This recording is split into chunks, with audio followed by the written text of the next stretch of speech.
دیکھیں ایک بات یاد آ گئی علم کی. ایک شخص نے کہا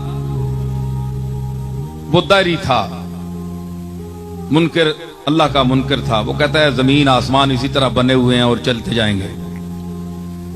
اس نے کہا کہ ہر مجعول کے لیے جائل کا ہونا ضروری ہے، ہر مخلوق کے لیے خالق کا ہونا ضروری ہے، ہر مصنوع کے لیے صانع کا ہونا ضروری ہے.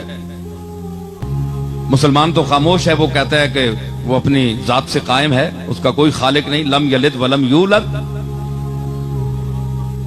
مگر وہ کہتا ہے کہ نہیں، میں عقل ظاہر سے ماننا چاہتا ہوں، عقیدے سے نہیں.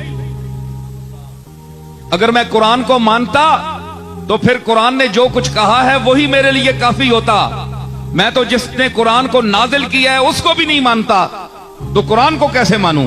مجھے بتاؤ اے علی،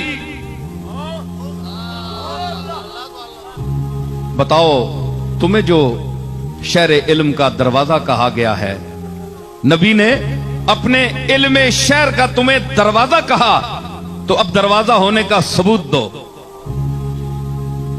فرمایا مولا کائنات بولے، فرمایا نہیں مانتا کہ ہر بنانے والے کے لیے ایک بنانے والا، پھر اس کا بنانے والا، پھر اس کا بنانے والا. یہ تو دور و تسلسل ہے، یہ محال عقلی ہے، یہ تو ہو ہی نہیں سکتا. اس کی تو پھر کہیں رکاوٹ ہی نہیں. پھر اس کا بنانے والا، پھر اس کا، پھر اس کا، پھر اس کا، یہ ساری عمر تسبیح پڑھتے رہو.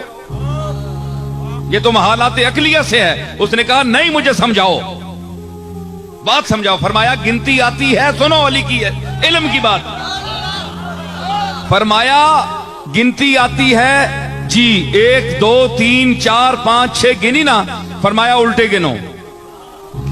اس نے کہا 6 5 4 3 1. جناب علی نے فرمایا 1 سے پہلے گنو.